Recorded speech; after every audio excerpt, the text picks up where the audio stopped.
Muy buenas a todos. El día de hoy, revisaremos algunos organizadores de tareas que suelo utilizar.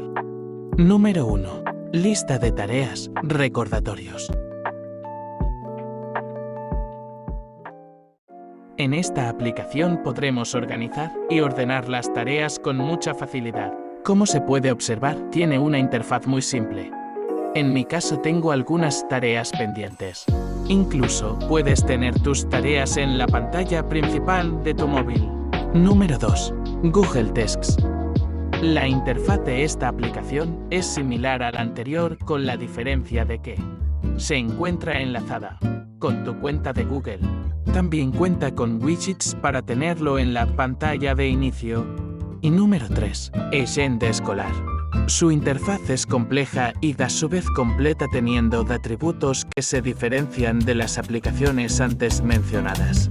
Por ejemplo, podemos modificar la estructura de nuestra agenda. En lo personal recomendaría ajustarlo en tablero para iniciar a usarlo sin problemas.